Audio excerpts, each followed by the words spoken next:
The longhouse was shelter for the Lenape, and they would eat there and they would work there. And this fire is the cooking fire. This is the garden. We made a garden in the longhouse so the mothers don't have to go to the village garden all the time, so they can spend more time with their kids. And there's a big hole at the top of the roof, so the smoke doesn't stay in the house and it doesn't get all smoky. So a headdress is what I'm wearing. And they wear it for like ceremonies, but mostly they just wear it like a lot. And how to make a headdress would be you will need scissors, tape, leather, feathers, and how to make a headdress you have to measure your head first. And then take the feathers on, and there you go. And Jackie, Sophia, and Isabel. Sophia. What would you like to add?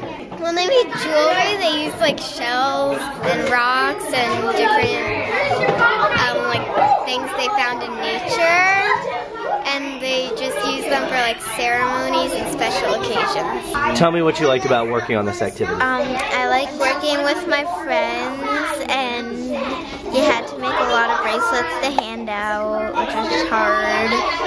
And the easiest thing was that we didn't have to hand out the headdresses, but we made some anyway.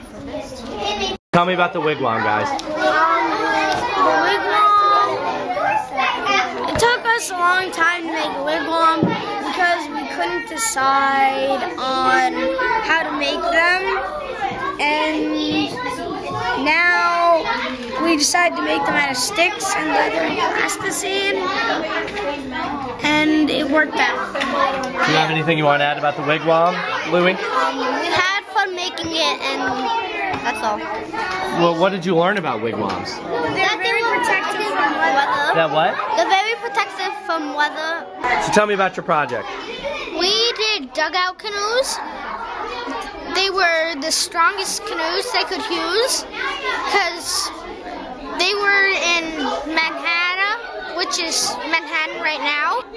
So they called it a dugout canoe because they would cut down a tree trunk and burn the inside and then take out the ashes until it was the shape of a canoe.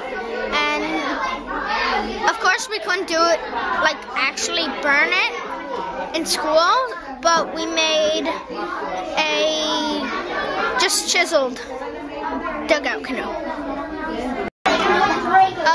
This is a snowshoe. There's buttons here, paper and felt, and if you can't see, there's snips in here. We sewed the felt together like this.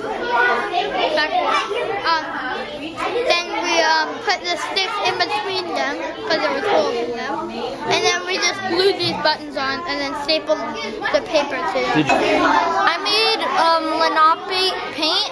Red stood for war, yellow stood for sun, purple stood for royalty, and white stood for Mother Earth. We're about to paint Dad's face. They assure me this will come off. We know. You didn't even ask me what color I wanted. It's the vet's colors. Okay. My project was snow snakes, and I think it tests your skill on hunting. You have an ice track, and you basically throw it as far as you can, and it glides on the ice, and whoever's farthest wins. Whoa. All right. Snow snakes or spear the deer? Spear the deer. It's your project. Okay, spear the deer. There's a stick and a little circle. Press the little circle on the stick.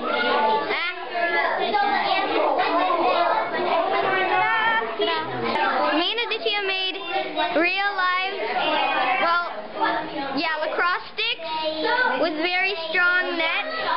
And why did you make these? Because it's awesome and it's fun. Because it was a game for the Lenape, and all games are are fun. Okay, so do you want to show me how it works? Yeah. Okay, yeah. So All right. let's say that's his goal. Okay. That's his goal. I have to get it.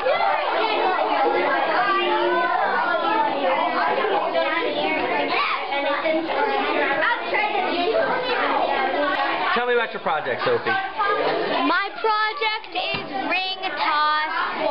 How did you know they played with the ring toss? We saw it at the museum. Can you show me a demonstration of how it works? Okay. All right, do you want to...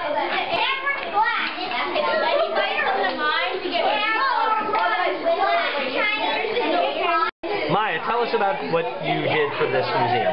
Me and Hannah were working on making models of how Lenape fish, and we made a lot of stuff out of plasticine. Like we made this spear. We also made a net, and we have another thingy of a net. And there's fish stuff in there and water. So at the net. So there's water in there, that's like the net? Yeah. Here? This is the Green Corn Festival, and they celebrated it because of the corn, and it almost lasted a week, and they wore special clothing, and they used drums and turtle shell rattles, and it was really special, and they gave gifts. How did you do this research? Well, we went into a book, and we went on the internet. I did wild plants, and these are some of the plants that they have, like raspberries, strawberries, blueberries, Canadian plums, crab apples, and red cedar, cactus, bloodroot. Here's some of the tools that they use with the wild plants, like these ceramic bowls, to make and store nut oil, which was when they boiled like acorns, and the oil would rise to the top, and they'd scrape it off and then store it in here. Tell me about your project here. We're doing downhill hunting, as you can see, and the hunter would always have to, the deer would have to be not smelling them, so the wind would have to be facing up, down. So kind of like this? Yeah. And then they would kill the animal, and then they would take half of it and make a fire so they could sleep overnight. And then they would just keep on bringing parts back to their house. You would just take this stick, and you would start rubbing your hands against it with some wire. Put the wire in this little slot here, and then you put this here. Then you just pull down and start rubbing. And so you start rubbing, and if it worked well, what would happen? It would just get really hot, and it would start smoking. What drew you to wanting to study hunting for this project? We like to make fires and make stuff get really hot. Last visitor!